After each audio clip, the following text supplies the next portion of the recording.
Santiago capítulo 4, versículos del 7 al 12. Vamos a leer la palabra de nuestro Dios. Dice así: Someteos pues a Dios, resistid al diablo, y él huirá de vosotros. Acercaos a Dios, y él se acercará a vosotros. Pecadores, limpiad las manos, y vosotros los de doble ánimo, purificad vuestros corazones. Afligíos, lamentad y llorad, vuestra risa se convierte en lloro, y vuestro gozo en tristeza. Humillaos delante del Señor, y Él os exaltará. Hermanos míos, no murmuréis los unos de los otros. El que murmura del hermano y juzga a su hermano, murmura de la ley y juzga a la ley. Pero si tú juzgas a la ley, no eres hacedor de la ley, sino juez. Uno solo es el dador de la ley, que puede salvar y perder. Pero tú, ¿quién eres para que juzgues a tu hermano? Vamos a orar. Señor, me presento delante de usted en debilidad de mi carne, sabiendo que no es con el poder de los hombres, no es con la astucia humana, es con el poder de su Espíritu Santo, que donde nosotros somos débiles, usted es fuerte. Por eso hoy ruego que usted nos hable a través de su palabra, Señor. Ruego que usted nos pueda mostrar a través de su Espíritu Santo lo que su palabra quiso decir a la iglesia en aquel día que esto fue escrito, y lo que nos quiere decir a nosotros. Señor, porque su palabra es eterna, no pasará nunca ni una tilde ni una jota hasta que todo sea consumado. Hoy disponemos nuestro corazón, Señor. Ayúdenos para que su nombre sea glorificado. Gracias, Señor, por mis hermanos que se reúnen alrededor de su palabra. Gracias porque usted tiene la preeminencia en todo. Pedimos su bendición. En el nombre de Jesús. Amén. Hoy estaremos viendo el tema número 13 de esta epístola de Santiago, y el tema se llama ¿Cómo ser humilde? ¿Cómo ser humilde? Y si usted se recuerda, hermano, la semana pasada nosotros terminamos viendo este texto. El versículo 6 decía: pero Él da mayor gracia. Por esto dice: Dios resiste a los soberbios y da gracia a los humildes. La semana pasada habíamos estado hablando, y si usted no ha escuchado el mensaje, lo invito para que pueda entrar al canal de YouTube de la iglesia y pueda escucharlo, porque estos dos mensajes son uno solo en sí mismo. Obviamente por razones de tiempo lo tuve que partir a la mitad. Pero la semana pasada vimos que las guerras, las contiendas, ese corazón peleonero que hay dentro del ser humano se debe a una naturaleza caída. Nosotros constantemente estamos en guerra con otros, no por lo que otros hacen, sino por la maldad que habita en nuestros corazones. Eso es lo que Santiago nos decía en los primeros versículos, como en el versículo 2, cuando dice: codiciáis y no tenéis, matáis y ardéis de envidia, y no podéis alcanzar, combatís y lucháis y no tenéis lo que deseáis, porque no pedís. Pedís y no recibís, porque pedís mal, para gastarlo en vuestros propios deleites. Oh almas adúlteras, ¿no sabéis que la amistad del mundo es enemistad contra Dios? Vimos entonces, hermanos, que en nosotros, a causa del egoísmo que hay, las pasiones, los deseos que hay en nuestro corazón, nos lleva a estar en una constante pelea con nuestro prójimo.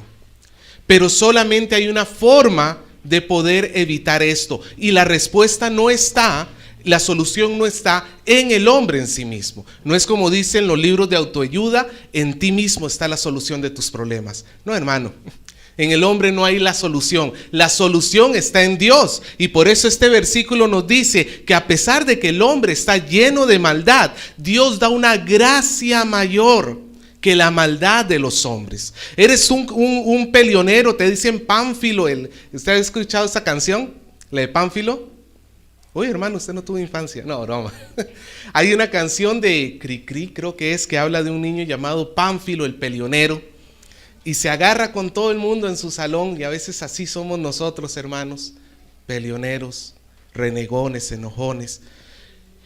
Hay una sola forma de que nuestro corazón pueda ser cambiado, y es por la gracia de Dios, la obra de Dios en nuestra vida.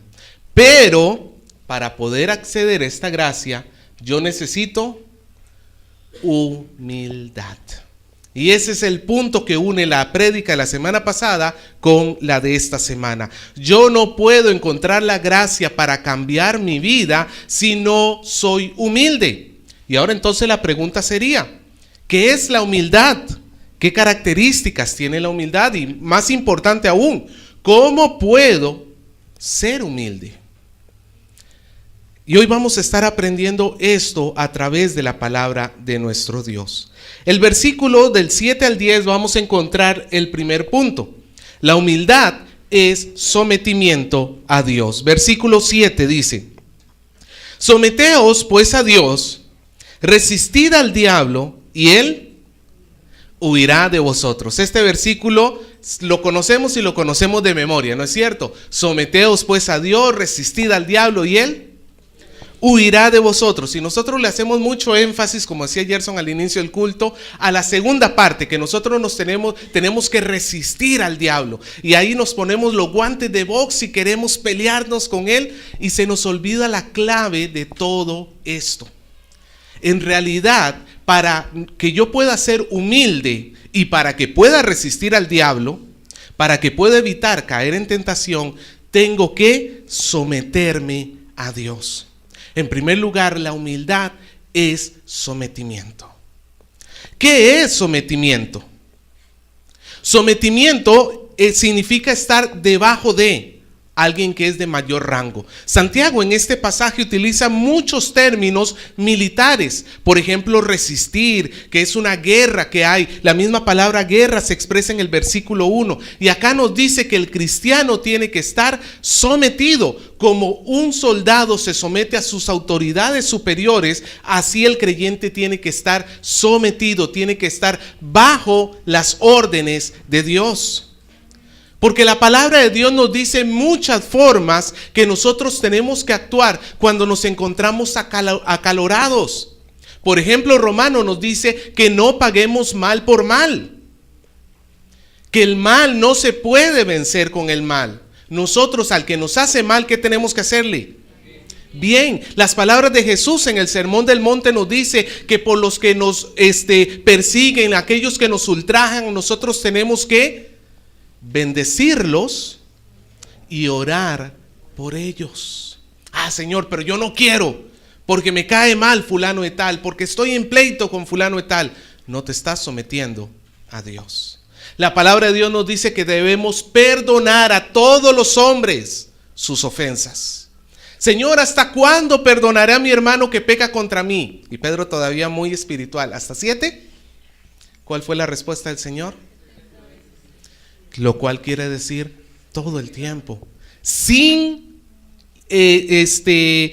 excusa alguna, sin argumento alguno. Tú delante de Dios estás en la obligación de perdonar a los demás, así sea la persona que más daño te haya causado en este mundo. Tú no perdonas a los demás en sí mismo por el mérito que hacen los demás, porque muchas veces esa persona no va a cambiar. Tú perdonas a los demás, lo amas, amas a tu enemigo, lo cuidas, oras por él, velas por él, no porque el otro se lo haya ganado, sino porque tu corazón está sometido a Dios. Ahora la gran pregunta es, ¿tu corazón está sometido a Dios? Porque no es una sugerencia que nos da Santiago, es una orden. Someteos. Si es que la persona es llevadera y pues que la puedes aguantar un poquito, entonces sí, sométete a Dios y hazle caso a todo lo que Dios dice. Pero si esa persona te exaspera, ahí sí es cierto que tienes derecho a no someterte a Dios. ¿Funciona así? Para nada. El sometimiento a Dios es en todo tiempo, porque no hacerlo sería una cuestión de orgullo. Cuando el hombre tiene una enemistad contra otra persona y no le quiere perdonar y no le quiere hacer el bien y no quiere dejar la disputa, se está poniendo a sí mismo en una posición más alta que Dios, porque Dios manda que nosotros le perdonemos los pecados a los demás. Pero si yo no lo quiero hacer, me estoy poniendo en una posición más alta. Básicamente le estoy diciendo: Dios, lo que tú digas con respecto al perdón, a mí no me interesa. Yo voy a hacer lo que a mí me da la gana. Y eso es una posición de arrogancia. Por eso es que inmediatamente nos habla del diablo, porque el diablo siempre va a estar tentando a que tú no perdones, a que tú no hagas el bien, a que tú no te lleves bien con los demás. Por ahí dice que a veces en lugar de ser histéricos somos históricos.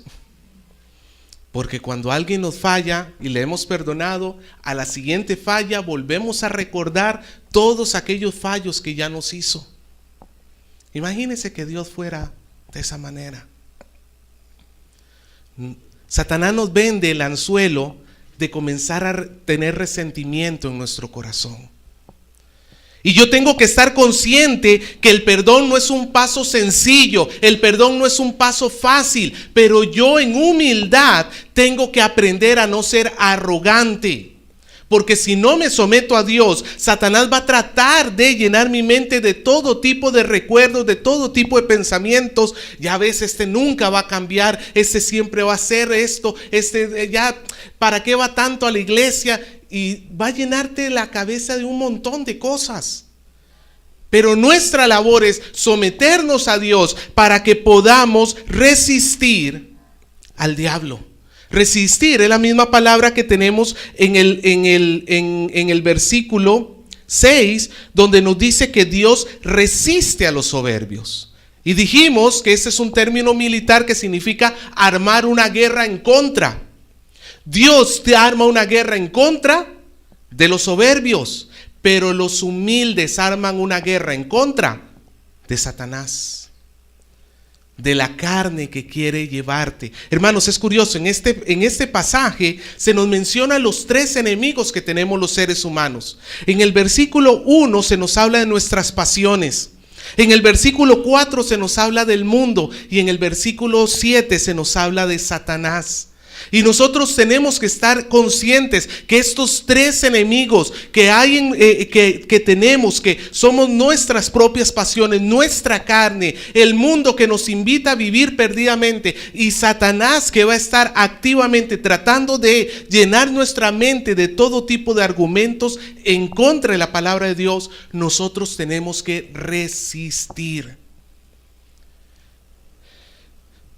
Ahora, la pregunta es, ¿y cómo hago tal cosa?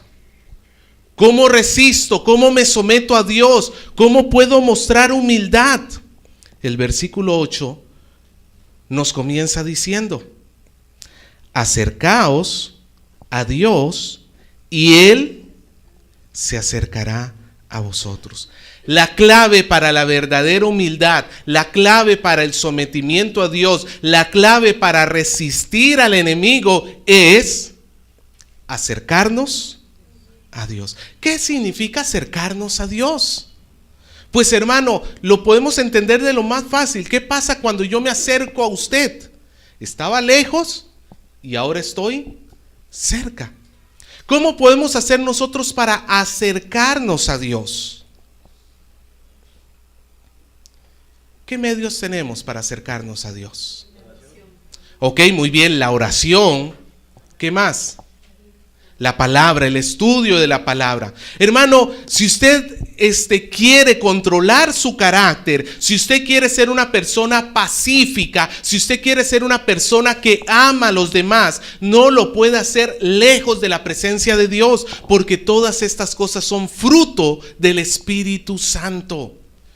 A mí me sorprende, hermano, la facilidad con que nosotros dejamos las cosas de Dios. Siempre tenemos una excusa para no leer, para no orar, para no buscar. Y en esto me incluyo a mí mismo, hermano. Somos demasiado débiles. No le digo que un día frío y lluvioso nos impide llegar a la iglesia temprano. Somos demasiado débiles, somos demasiado frágiles. Y en esa fragilidad se muestra nuestra arrogancia, porque si yo de verdad estuviera consciente que mi dependencia es de Dios, voy a comenzar a aferrarme a Él, voy a comenzar a buscarlo en mucha más medida de lo que le estoy buscando ahora. Ahora, este acercamiento que yo tengo que hacer con Dios, Santiago nos va a seguir desglosando cómo tiene que ser, en esencia, cómo tiene que ser esta búsqueda de Dios. Pero antes de pasar a este punto, quiero señalar y remarcar en el versículo 8 la promesa del Señor. Dice, acercaos a Dios y Él. Hermanos, la palabra de Dios, por ejemplo, dice en el capítulo 1, si alguno es falto de sabiduría, pídala, porque Dios, ¿qué hace? La da. ¿Pero cómo la da? Exactamente, y sin reproche, dice. Dios no es un Dios que se anda alejando del hombre. Es más, hermano, si tú te puedes acercar a Dios, no es porque tú das el primer paso. Es porque el Señor se acerca a ti. Y tú tienes que responder acercándote al Señor. Esto nos lleva a humildad, hermano, porque yo tengo que reconocer que estoy teniendo graves problemas en mi carácter. Y por eso necesito a alguien que es superior a mí. Necesito a alguien que trasciende a mí. Yo no puedo vivir esta vida solo. No lo puedo hacer, hermano, y algunos de nosotros somos en ese sentido ateos prácticos. ¿En qué sentido ateos prácticos? Es cierto que con nuestra boca podemos declarar que necesitamos al Señor, pero en nuestras acciones son completamente independientes de Él. Como si Dios no existiese. No, al contrario, hermanos, la palabra de Dios me dice que yo tengo que ser humilde. Y si yo me acerco a Dios, Él se acercará a mí. Sigue diciendo, pecadores, limpiad las manos, vosotros los de doble ánimo, purificad vuestros corazones. Yo tengo que, hermanos, primero reconocer, para poderme someter a Dios y acercarme a Él correctamente, tengo que reconocer, uno, que soy un pecador. No soy un campeón. No soy el que tiene todas las soluciones a mi vida. No soy el que sé para dónde voy y entre tanto que haga lo que yo creo, voy a llegar a puerto seguro. No, tengo que reconocer que yo soy un transgresor de la ley. Nosotros somos muy buenos para camuflar nuestro carácter. Como alguna vez hemos dicho, hay personas que se les va la lengua y luego terminan disfrazándolo diciéndole, es que yo soy muy sincero, pastor, tengo ese defecto. Soy demasiado sincero. Eres un imprudente en tu lengua, que es diferente. Es ser pecador, no es ser sincero. Ya hemos aprendido que la lengua es un instrumento con el cual podemos causar mucho, pero mucho daño. Tengo que reconocer que soy pecador y en segundo lugar tengo que reconocer que hay un doble ánimo. Esta palabra doble ánimo tiene que ver con una persona inestable. Tiene que ver con una persona que hoy quiere estar bien con Dios, pero el día de mañana hace las cosas como el mundo, como la carne y como Satanás. Está hablando de esa persona que constantemente está teniendo esta lucha en su corazón y está guerreando y guerreando, pero se deja arrastrar muchas veces por lo que hace su carne. Por lo que le dice su carne, por lo que le invita a hacer el mundo, por lo que dice Satanás que debes hacer. Es una persona de doble alma, literalmente en griego. Es como si habitaran dos seres dentro de él. ¿Usted ha visto las caricaturas cuando aparece el angelito bueno, el angelito y el diablo? Y uno te dice que haga lo bueno y el otro te dice que haga lo malo. Es más o menos esa la idea de esta persona de doble ánimo. Un día tiene aureola y alas y al día siguiente o al momento siguiente le salieron cachos y cola. Un día está queriendo obedecer a Dios, pero para el siguiente día está haciendo las cosas como el mundo las manda. Santiago nos dice que nosotros tenemos que reconocer ese doble ánimo, reconocer ese pecado y debemos limpiar nuestras manos. ¿Y qué más? Purificar el corazón.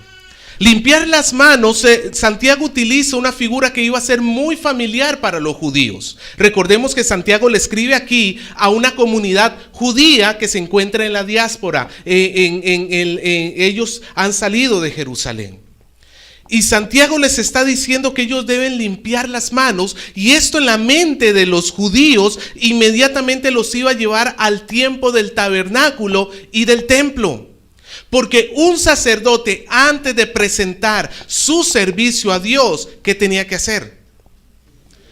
Había un lavacro donde había agua y él se tenía que lavar las manos. Es más, para los judíos el lavamiento de manos era un ritual bastante importante. Es más, lo sacaron hasta fuera de toda proporción. Pero Santiago lo que está queriendo es recordarles a estos hombres que Dios ha establecido una forma y Dios es completamente santo. ¿Por qué los hombres se tienen que lavar las manos? Porque están sucias.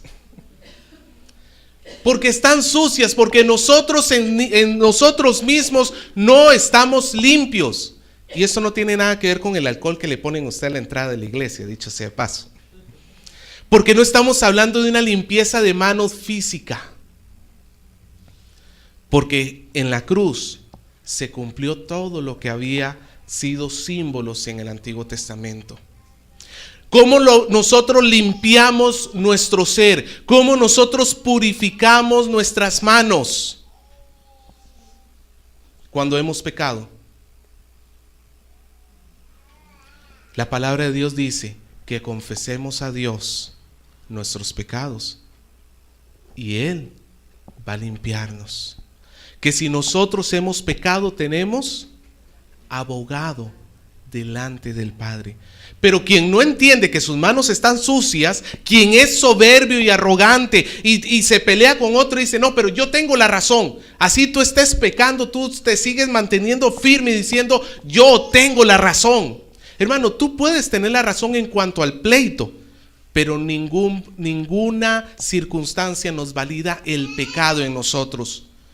Pablo decía, airaos, pero no pequéis. Tú puedes estar en una disputa con alguien, puedes no estar de acuerdo con lo que alguien dice, pero nada te valida tu pecado. Y tú tienes dos opciones: o le dices al Señor, Señor, he sido arrogante, he pecado, mira mis manos, están cochinas delante de ti, necesito que me laves. O te puedes poner orgulloso en tu corazón y decir, yo tengo la razón. El otro es el que falla. Yo soy el que tiene aquí la razón. ¿Cuál es tu posición? Tienes que ser humilde. Y nos dice que la limpieza tiene que llegar hasta lo profundo del corazón. Dice que debemos purificar nuestros corazones, hablando que no es solamente actos externos que tenemos que hacer, sino que esa humillación tiene que venir desde lo profundo de tu ser. Sigue diciendo, y para ahondar más en esto, vea cómo se plantea el verdadero arrepentimiento. Dice, versículo 9, afligíos y lamentad y llorad. Vuestra risa se convierte en lloro y vuestro gozo en tristeza. ¿Qué es lo que manda el Señor a hacer con el que constantemente está en pleito con los demás? Con el que tiene guerra con los demás. Lo manda a arrepentirse de todo corazón. Pero hermanos, muchas veces yo me he encontrado a mí mismo diciéndole al Señor de una manera demasiado fría: Señor, perdóname mis pecados, sin tan siquiera considerar lo que implica el pecar. Hermano, nosotros somos muy descuidados en nuestras confesiones de pecados. La palabra nos manda, nos llama a que haya un profundo dolor desde lo más profundo de tu corazón, que es producto de que tú te das cuenta de que hay una conciencia en ti de que has pecado contra el Dios de los cielos, de que has ido en contra de Él, en contra de su soberanía, en contra de su voluntad, que has desperdiciado su gracia, que el sacrificio que hizo Jesús por ti, tú lo has pisoteado con tu pecado. Spurgeon decía que cada vez que nosotros pecamos, la iglesia de Dios peca, es como estarle escupiendo a Dios en la cruz, a Jesús en la cruz. Pero nosotros lo tomamos demasiado liviano, nuestro pecado. Sí, Señor, perdóname mis pecados. No, hermano, la Biblia nos dice que tiene que haber un arrepentimiento profundo y verdadero. No significa que en sí mismo que las lágrimas sean garantía de arrepentimiento. Pero ciertamente, hermanos, el verdadero arrepentimiento tiene que mover el piso de tu corazón. Tiene que llevar a un quebrantamiento real y sincero. Porque si no llegamos hasta ese quebrantamiento real, si no llegamos a esa sinceridad, muy posiblemente no nos hemos arrepentido y vamos a volver a cometer el pecado que estamos cometiendo. Hermano, Dios quiera que su Espíritu ponga en nosotros el deseo y ese entendimiento que el arrepentimiento tiene que mover lo más profundo, a tal punto que dice que nuestra risa se tiene que convertir en lloro y nuestro gozo se tiene que convertir en tristeza. No significa que andamos tristes y de luto todo el día, pero significa que cuando nos damos cuenta de nuestros pecados, tenemos un real, genuino y verdadero arrepentimiento. ¿Cómo es tu arrepentimiento delante de Dios? ¿Puedes decir que mueve hasta lo profundo de tu ser? ¿O es simplemente los labios que dicen: Señor, perdóname, estoy arrepentido? ¿Cómo es tu verdadero, cómo es tu arrepentimiento? Porque, hermano, tenemos citas, por ejemplo, en el Salmo 6:6, cuando David está expresando su pecado y David dice: me he consumido a fuerza de gemir. Todas las noches inundo de llanto mi lecho, riego mi cama con mis lágrimas. Hermanos, David tenía una conciencia de que había transgredido en contra del santo, santo, santo Dios. Y como había transgredido su palabra, había transgredido su ley, él lloraba a tal punto que dice que su cama quedaba mojada de las lágrimas que daba. Pablo, en Romanos 7:24, él se lamenta diciendo: miserable de mí, ¿quién me librará de este cuerpo de maldad? Hermanos, ¿hay en nosotros verdaderamente ese deseo, ese anhelo de someternos a Dios? ¿O estamos siendo soberbios, parándonos orgullosos? Sí, Señor, perdóname, por favor, pero sin ninguna verdadera intención de arrepentirnos. Hermano, la humildad tiene que nacer del sometimiento a Dios. Que tú te declaras pecador, que tú te declaras hombre de doble ánimo y que ese lamento cala hasta lo profundo de tu ser. Y cuando eso sucede, vea la promesa del versículo 10.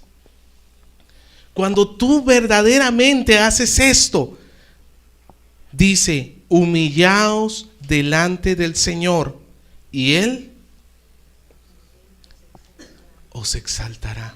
Es una figura. Humillarse es bajar, exaltar es subir. ¿Qué significa esto?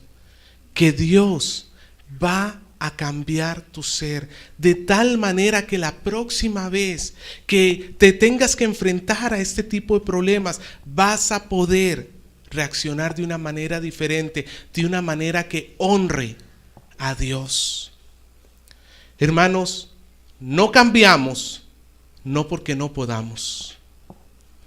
En esencia, el cristiano no cambia por una arrogancia terrible en su corazón, por un orgullo desproporcional que se pone por encima de Dios y por encima de su prójimo. Pero al que se humilla, al que es humilde, al que se somete a Dios, este verdaderamente podrá decir: gracias Dios porque me has llevado a la humildad. Vamos a nuestro segundo punto. La humildad no solamente es sometimiento a Dios, la humildad es amor al prójimo.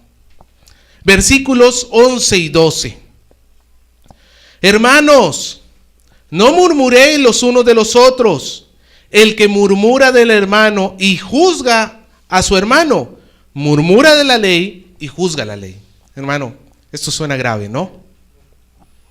Quizás usted no lo entienda mucho, pero sabe que aquí hay algo grave. Porque nos está diciendo que murmurar del hermano y juzgarlo es murmurar y juzgar la ley. ¿La ley de quién? La ley de Dios. Vamos a comenzar a desglosar esto. Santiago está advirtiendo que en la iglesia se está moviendo murmuración.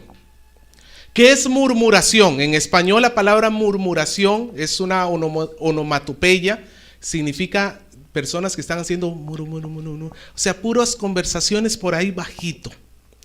Pero murmuración en griego viene de la misma palabra de donde se traduce la palabra calumnia.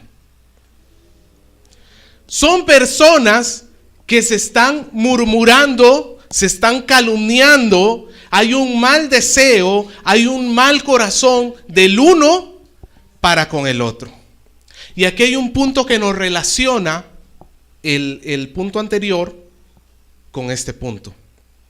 Dijimos que tenemos que resistir al diablo, ¿cierto? Y acá nos dice que no murmuremos, que no calumniemos. ¿Usted sabe lo que significa diablo en griego?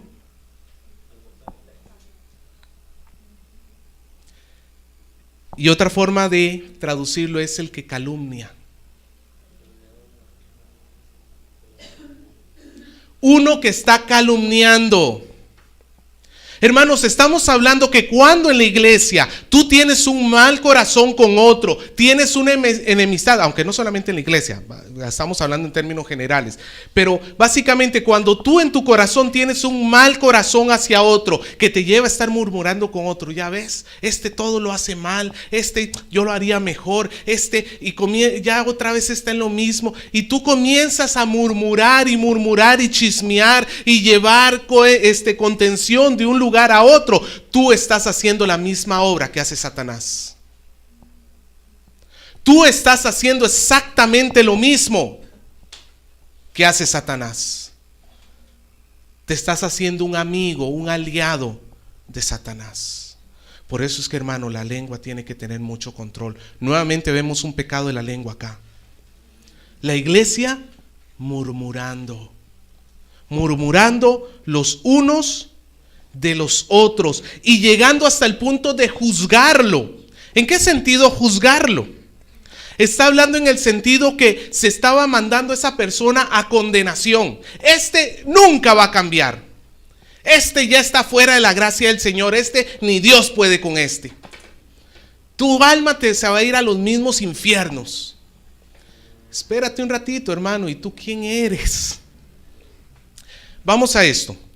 Hay que hacer una separación entre el correcto juicio que la iglesia está llamado a hacer y este tipo de juicio pecaminoso. Cuando alguien se comporta mal en la iglesia, yo no puedo, si lo veo, permanecer callado. Yo no puedo, porque eso es una falta de amor. Cuando alguien se porta mal en la iglesia y yo soy testigo, ¿qué tengo que hacer? Tengo que acercarme a esa persona y hablar con esa persona, exhortar a esa persona. Pero lo estoy haciendo sin una ira, una rabia, un resentimiento en el corazón. Lo que estoy buscando es el cambio y la edificación en mi hermano. Si el hermano no cambia, sigue pecando en lo mismo, la palabra de Dios nos dice que ahora tengo que llevar el caso delante de 2 o 3 testigos. Voy al pastor, a la pastora, a algún líder maduro de la iglesia. ¿Sabes qué? Esto está pasando con fulano de tal. Pero nuevamente, no es llevar el chisme. Es porque tú sinceramente estás preocupado porque esa persona cambie. Si hay ira en tu corazón, ten cuidado. Si hay resentimiento en tu corazón, ten cuidado, porque puedes estar camuflando de justicia un corazón murmurador como el que Santiago está censurando acá. ¿Me dejo entender?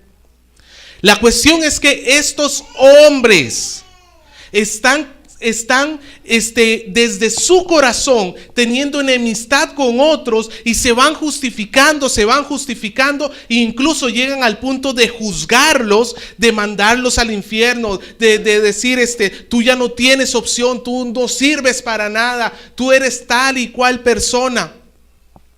Y eso está incorrecto delante de los ojos de Dios. ¿Por qué? Básicamente porque es una posición también de arrogancia y de orgullo. Santiago dice: hermanos, no murmuréis los unos de los otros. El que murmura a su hermano y juzga a su hermano, murmura la ley y juzga la ley. Pero si tú juzgas la ley, no eres hacedor de la ley, sino juez. ¿Nosotros qué somos? ¿Hacedores de la palabra, hacedores de la ley o jueces por encima de la ley? Somos llamados a ser hacedores de la palabra, ¿cierto? Véalo así. Nosotros tenemos una ley real que dijo Santiago. Una ley que está sobre todas las leyes. ¿Cuál es esta ley? A ver si alguien se acuerda. Amarás a tu prójimo como a ti mismo.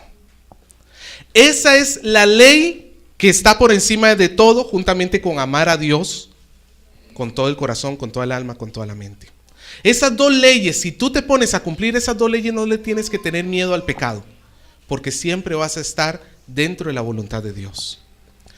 Pero el que se pone a criticar y murmurar, deja de lado la ley de Dios. Señor, tú me mandas a amar. Tú me mandas, incluso en Levítico 19:16 nos dice el Señor: no andarás chismeando entre tu pueblo, no atentarás contra la vida de tu prójimo. Hay una ley expresa que nos dice que yo no tengo que estar murmurando con uno. Ya ves lo que hizo fulano de tal, ya ves lo que hizo fulano de tal. Si yo tengo un altercado con alguien, tengo que ir a resolverlo con esa persona directamente.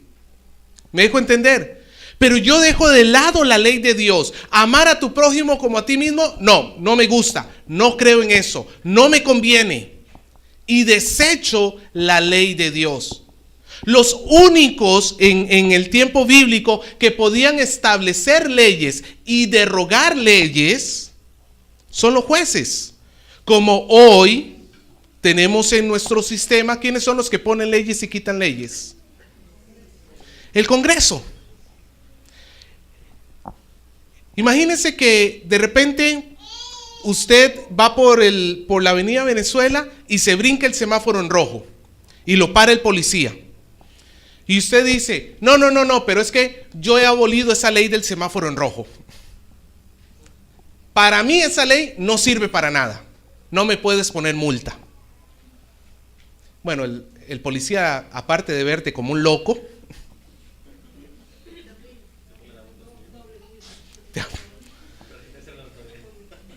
pero ¿no sería una posición de arrogancia nosotros pretender que tenemos autoridad para violar y derogar las leyes humanas? No, Dios no nos ha dado esa autoridad. Si usted quiere esa autoridad, tiene que llegar a ser congresista. Pero nosotros, los de a pie, ¿tenemos autoridad para derogar leyes a nuestro gusto? Entonces, ¿por qué andamos derogando la ley del amor a como nos da la gana? ¿Por qué le decimos a Dios, tu ley de amar al prójimo como a mí mismo no me interesa? Porque más me interesa darle rienda suelta a mi carne. Te estás poniendo por encima de la ley. Y los que están por encima de la ley ya no son hacedores de la ley. Es una posición de arrogancia. Hermanos, entre tanto que tú te mantengas arrogantemente resistiendo la ley del amor de Dios, nunca vas a tener la humildad para que Dios transforme tu corazón y te deje de hacer un peleonero, te deje de hacer una persona que está constantemente gritando y teniendo problemas con otras personas. No, hermano. El versículo 12, Santiago nos pone en nuestro sitio. Uno solo es el dador de la ley. ¿Quién es el dador de la ley? Dios. Si yo quiero abrogar las leyes de Dios, yo estoy pretendiendo ser más grande que Dios. Chismeas tú entre la iglesia, entre los demás, tú andas murmurando y andas llevando quejas de un lugar a otro. ¿Sabes lo que estás diciendo con tus actos? Yo soy más que Dios. Yo estoy por encima de Dios. Y eso es arrogancia. Sigue diciendo que solamente hay un dador de la ley y solamente hay uno que puede salvar o perder. ¿Quién eres tú para decirle a una persona que ya no tiene esperanza de cambio? ¿Quién eres tú para decir que una persona se está yendo al infierno? ¿Quién eres tú para tomar un papel que no te corresponde? A ti te toca tener la esperanza que esa persona va a cambiar. Pastor, pero ya lo hemos intentado 1,000,000 de veces y no cambia. ¿Y tú quién eres para decidir que va a cambiar o no va a cambiar? ¿El Señor no tuvo gracia sobre ti? ¿El Señor no tuvo misericordia de ti? ¿Qué espera el Señor que hagas tú con los demás? Que tengas misericordia y que extiendas esa gracia. Hermanos, básicamente tenemos dos caminos acá. O tú puedes escoger ser orgulloso, arrogante, no someterte a Dios, no querer hacer las cosas como Dios quiere, ponerte encima de la ley, juzgar a los demás, criticar a los demás, destruir a los demás. O puedes con humildad someterte a Dios, decirle: Señor, yo necesito de su gracia, yo necesito de su misericordia. Yo hoy me necesito someter delante de usted. Yo confieso que soy un pecador. Yo confieso que he estado en doble ánimo. Y si su gracia no me asiste hoy, no voy a poder cambiar. Señor, dejo de estarme poniendo en papel de juez sobre todos los demás. Dejo de estarme poniendo en papel de verdugo sobre los demás. Y me doy cuenta que soy uno de tantos otros que necesitan su gracia. Porque, hermano, Jesús dijo en la regla de oro: haz con los demás lo que tú quieras que hagan contigo. Hoy tú estás juzgando duramente al que falló contra ti. La pregunta es: ¿cómo te gustaría que te traten a ti cuando falles? ¿O es que tú nunca fallas? Pastor, solo una vez he fallado, una vez que pensé que había fallado. Hermanos, renunciemos a la arrogancia y seamos humildes. Humildad es someterse a Dios y humildad es amar al prójimo. Así de simple. Humildad es someterse a Dios y humildad es amar a tu prójimo.